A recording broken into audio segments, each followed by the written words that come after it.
പിതാവിൻ്റെയും പുത്രൻ്റെയും പരിശുദ്ധ റൂഹായുടെയും നാമത്തിൽ ആമീൻ. നാം ദൈവത്തിൻ്റെ മക്കളായി തീരുവാൻ അവർ ജീവിച്ചിരുന്നപ്പോൾ നമ്മെ പഠിപ്പിച്ചവരായ പിതാക്കന്മാരെ കുർബാനകളിലും പ്രാർത്ഥനകളിലും നാം ഓർക്കണം. അഴിവില്ലാത്ത ലോകമായ സ്വർഗരാജ്യത്തിൽ നീതിമാന്മാരോടും പുണ്യവാന്മാരോടും കൂടെ ദൈവപുത്രൻ അവരെ ആശ്വസിപ്പിക്കും. കർത്താവിൽ ഏറ്റവും സ്നേഹിക്കപ്പെട്ട സഹോദരീ സഹോദരന്മാരെ, ഏപ്രിൽ മാസം 28 ദൈവസന്നിധിയിലേക്ക് കടന്നുപോയ അഭിവന്യ ഐസക് മാർ യൂഹാനൻ മെത്രാപ്പൊലീത്തയെ ഓർക്കുന്ന ദിവസമാണ്. സത്യത്തിൽ പിതാക്കന്മാരുടെ ഓർമ്മ എന്നത് പിതാക്കന്മാരുടെ ജീവിതം നമ്മുടെ ജീവിതത്തിൽ പകർത്തി എഴുതുന്നതിന് പറയുന്ന പേരാണ് ഓർമ്മ. കർത്താവ് തൻ്റെ ശിഷ്യന്മാരോട് തൻ്റെ ജീവിതത്തിൻ്റെ ഓർമ്മ നൽകിക്കൊണ്ടാണ് ഈ ലോകത്തിൽ നിന്ന് കടന്നുപോയത്. എന്ന് പറഞ്ഞാൽ യേശുക്രിസ്തുവിനെ ഈ ലോകത്തിൽ ജീവിക്കുമ്പോഴാണ് കർത്താവിനെ നമുക്ക് ഓർമ്മയായി ഈ ലോകത്തിൽ നിലനിർത്താൻ സാധിക്കുന്നത്. അപ്പോൾ ഓർമ്മയെന്ന് പറയുന്നത് സത്യത്തിൽ ജീവിതം തന്നെയാണ്. വന്യനായ ഐസക് മാർ യൂഹാനൻ മെത്രാപ്പൊലീത്തയെ ഓർക്കുമ്പോൾ 3 ദൗത്യങ്ങൾ, പൗരോഹിത്യ ദൗത്യങ്ങളെ ബന്ധിപ്പിച്ച് നമുക്ക് കാണാൻ സാധിക്കും. 1 പ്രവാചക ദൗത്യം, 2 വിശുദ്ധീകരണത്തിൻ്റെ ദൗത്യം, 3 അജപാലന ദൗത്യം.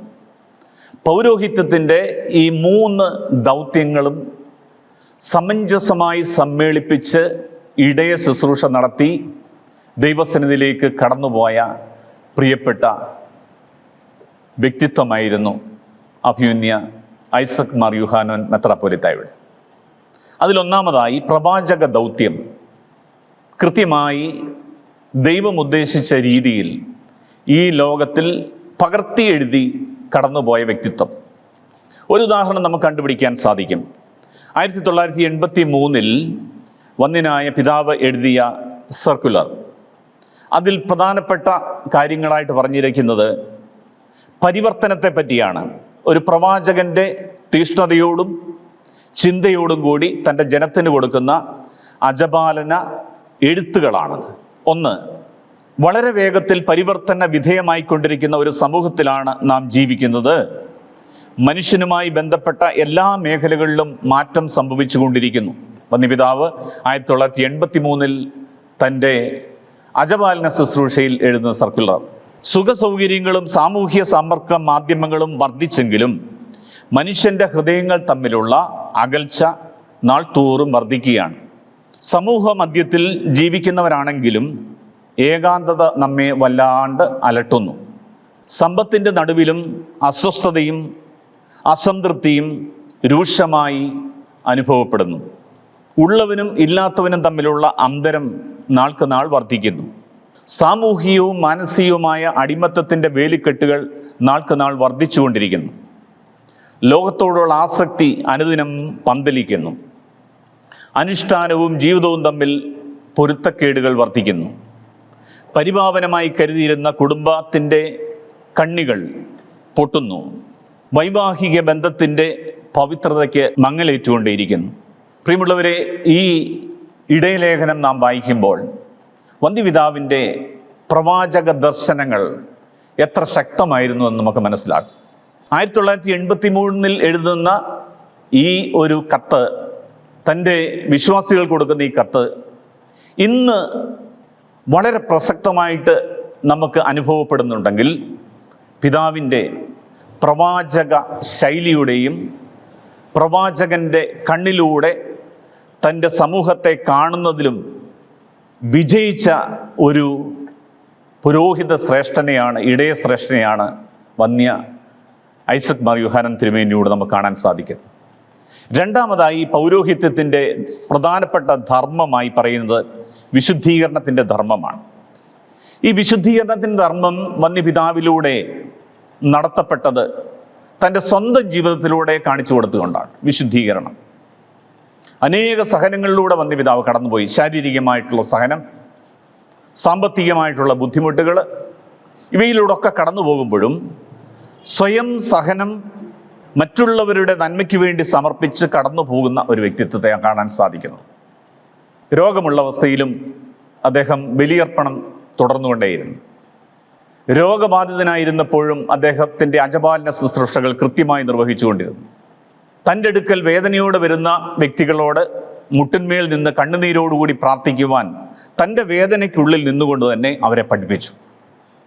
അപ്പം സ്വയം വിശുദ്ധീകരണത്തിൻ്റെ മർമ്മമറിയാവുന്ന ഒരു വ്യക്തിക്ക് മാത്രമേ തൻ്റെ അടുത്തേക്ക് വേദനയോട് വരുന്ന ഒരാളെ പ്രാർത്ഥനയുടെ അനുഭവത്തിലൂടെ ഈ വേദനകളെ അതിജീവിക്കാൻ സാധിക്കും എന്ന് പഠിപ്പിക്കാൻ സാധിക്കുകയുള്ളൂ. വന്ദ്യനായ പിതാവ് സഹനങ്ങളിലൂടെ സ്വയം വിശുദ്ധീകരിക്കുകയും തൻ്റെ ആടുകൾക്ക് സഹനങ്ങൾ ഉണ്ടാകുമ്പോൾ അത് ദൈവത്തിൻ്റെ മുമ്പിൽ കണ്ണുനീരായി അർപ്പിച്ച് ആ സഹനത്തെ അതിജീവിക്കുവാനായിട്ടുള്ള മർമ്മം പറഞ്ഞു കൊടുക്കുകയും ചെയ്ത ഇടയശ്രേഷ്ഠനായിരുന്നു എന്ന് നമുക്ക് മനസ്സിലാക്കാൻ സാധിക്കും. തൻ്റെ സ്വന്തം ജീവിതത്തിലൂടെ സഹനത്തെ എങ്ങനെ നേരിടണം എന്ന് കൃത്യമായി പഠിപ്പിച്ച ഇടയശ്രേഷ്ഠനായിരുന്നു ഐസക് മാർ യൂഹാനോൻ മെത്രാപ്പൊലീത്ത. പ്രവാചക ധർമ്മത്തിൽ മൂന്നാമത്തേത് നമ്മൾ മനസ്സിലാക്കുമ്പോൾ അജപാലന ദൗത്യം ആണ് നമുക്ക് കാണാൻ സാധിക്കുന്നത്. അജപാലന ശുശ്രൂഷ ഇത്രയധികം തീക്ഷ്ണതയോടെ ചെയ്ത, ഓടി നടന്ന് ചെയ്ത, തൻ്റെ ഓരോ മക്കളെയും ഇടയനെടുത്ത സ്നേഹത്തോടുകൂടി സന്ദർശിച്ച് തൻ്റെ അജഗണങ്ങളുടെ ചൂടും ചൂരും അനുഭവിച്ചറിഞ്ഞ ഇടയശ്രേഷ്ഠനെയാണ് പിതാവിൽ കാണാൻ സാധിക്കുന്നത്. മിഷൻ സ്ഥലങ്ങളിലേക്ക് എത്ര ദൂരമാണെങ്കിലും ഓടിച്ചെന്ന് ആ കുടുംബങ്ങളിൽ ചെന്ന് അവരോട് വ്യക്തിപരമായി സംസാരിക്കുവാൻ, അവരുടെ ആവശ്യങ്ങളെ മനസ്സിലാക്കുവാൻ, കുഞ്ഞുങ്ങളുടെ വിദ്യാഭ്യാസ പ്രശ്നങ്ങൾ മനസ്സിലാക്കുവാൻ, പഠിക്കാൻ സാധിക്കാത്തതിൻ്റെ കാരണം മനസ്സിലാക്കുവാൻ, അവരുടെ മാതാപിതാക്കന്മാരെ പ്രോത്സാഹിപ്പിക്കുവാൻ, അവർക്ക് ചെന്നെത്തുവാൻ വിദ്യാഭ്യാസ സ്ഥാപനങ്ങളില്ല എങ്കിൽ ഏറ്റവും അധികം സാമ്പത്തികമായി ബുദ്ധിമുട്ടുന്നവർക്ക് പോലും പ്രാപ്യമായ രീതിയിൽ വിദ്യാഭ്യാസ സ്ഥാപനങ്ങൾ പണിതുയർത്തുവാൻ വന്യപിതാവ് ശ്രമിച്ചു എന്ന് ഇന്നും ജീവിക്കുന്ന സാക്ഷ്യമായിട്ട് ആ പിതാവിൻ്റെ സ്ഥാപനങ്ങൾ നിലനിൽക്കുന്നു. ഒരു കാലത്ത് തൊഴിലധിഷ്ഠിതമായ വിദ്യാഭ്യാസത്തിന് വളരെ പ്രാധാന്യമുണ്ടെന്ന് മനസ്സിലാക്കി ആ വന്യപിതാവ് തുടങ്ങിയ വിദ്യാഭ്യാസ സ്ഥാപനങ്ങൾ ഈ അജപാലന ശുശ്രൂഷയുടെ പ്രത്യേകതയായിട്ട് നമുക്ക് മനസ്സിലാക്കാൻ സാധിക്കും. ആ സ്ഥാപനങ്ങളൊക്കെ ഇന്നും നിലനിൽക്കുന്നത് തന്നെയല്ല, അനേകായിരങ്ങൾക്ക് അത് ആശ്രയവും ആശ്വാസമായി വർഷങ്ങളായി നിലനിൽക്കുന്നു എന്നതും ഏറെ സന്തോഷമുണ്ടാക്കുന്ന, അഭിമാനമുണ്ടാക്കുന്ന കാര്യമാണ്. ഇത് വന്യപിതാവിൻ്റെ പൗരോഹിത്യത്തിൻ്റെ അജപാലന ശുശ്രൂഷയുടെ ഏറ്റവും മികച്ച ഉദാഹരണമായിട്ട് നമുക്ക് കാണാൻ സാധിക്കും.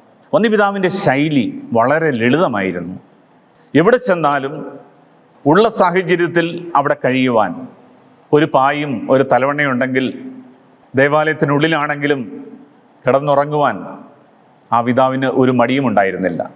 ഏത് മിഷൻ കേന്ദ്രങ്ങളിലും എത്ര ദൂരത്തിലും പൊതുവായിട്ടുള്ള വാഹന സൗകര്യങ്ങൾ അതുപയോഗിച്ച് അവിടെ ചെന്നെത്തി അവിടെ ഇടയ ശുശ്രൂഷ ചെയ്യുവാൻ ഒരു മടിയും കാണിക്കാത്ത പിതാവായിരുന്നു വന്യ യൂഹാനോൻ പിതാവ് എന്ന് നമുക്ക് മനസ്സിലാക്കാൻ സാധിക്കും. ഇടയനടുത്ത ശുശ്രൂഷ തൻ്റെ അജപാലന ശുശ്രൂഷയോട് നേടി ഏറ്റവും അവസാനം ജീവിതത്തിൻ്റെ പ്രയാസങ്ങളുടെ ഘട്ടത്തിലൂടെ, ശാരീരികമായിട്ടുള്ള പ്രയാസത്തിൻ്റെ ഘട്ടത്തിലൂടെയൊക്കെ കടന്നുപോയപ്പോഴും അത് ഒന്നും പ്രത്യേക ഒരു കാര്യമായിട്ട് പറഞ്ഞു നടക്കാതെ അതെല്ലാം കർത്താവിൻ്റെ കുരിശിനോട് ചേർത്ത് വെച്ച് സഹിച്ചുകൊണ്ട് തൻ്റെ ഈ 3 ദൗത്യങ്ങളും കൃത്യമായി നിറവേറ്റി ഈ ലോകത്തിൽ നിന്ന് കടന്നുപോയ ഇടയശ്രേഷ്ഠനാണ്. ആ പിതാവ് എല്ലാവരെയും പരിഗണിച്ചു, എല്ലാവരെയും അറിഞ്ഞു, എല്ലാവരുടെയും ആവശ്യങ്ങൾ കേട്ടു, തനിക്ക് പറ്റാവുന്നത് അവർക്ക് വേണ്ടി ചെയ്തു കൊടുത്തു. അത് വാക്കുകൊണ്ട്, പ്രവൃത്തി കൊണ്ട്, ചിന്തകൾ കൊണ്ട്, തൻ്റെ പ്രവാചക ധർമ്മം കൊണ്ട്, വിശുദ്ധീകരണത്തിൻ്റെ ധർമ്മം കൊണ്ട് അദ്ദേഹം അത് കാണിച്ചു കൊടുത്തു.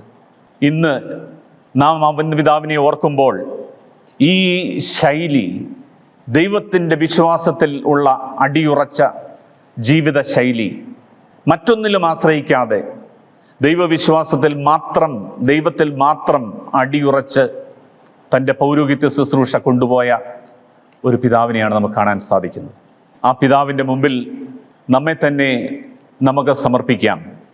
ആ വന്യപിതാവ് നമുക്ക് നൽകിയ നന്മയുടെ പാഠങ്ങൾ നമ്മുടെ ജീവിതത്തിൽ ഉൾക്കൊണ്ടുകൊണ്ട് മറ്റുള്ളവരിലേക്ക് ഇറങ്ങിച്ചെല്ലുവാനും, മറ്റുള്ളവരെ നന്മയിലേക്ക് നയിക്കാനും, സ്വന്തം ജീവിതത്തിലെ സഹനങ്ങളും ക്ലേശങ്ങളും അത് ഏറ്റെടുത്തുകൊണ്ട് കുരിശായി കർത്താവിൻ്റെ പിന്നാലെ ചെല്ലുവാനും നമുക്ക് പുതിയ തലമുറയെ പഠിപ്പിക്കാം.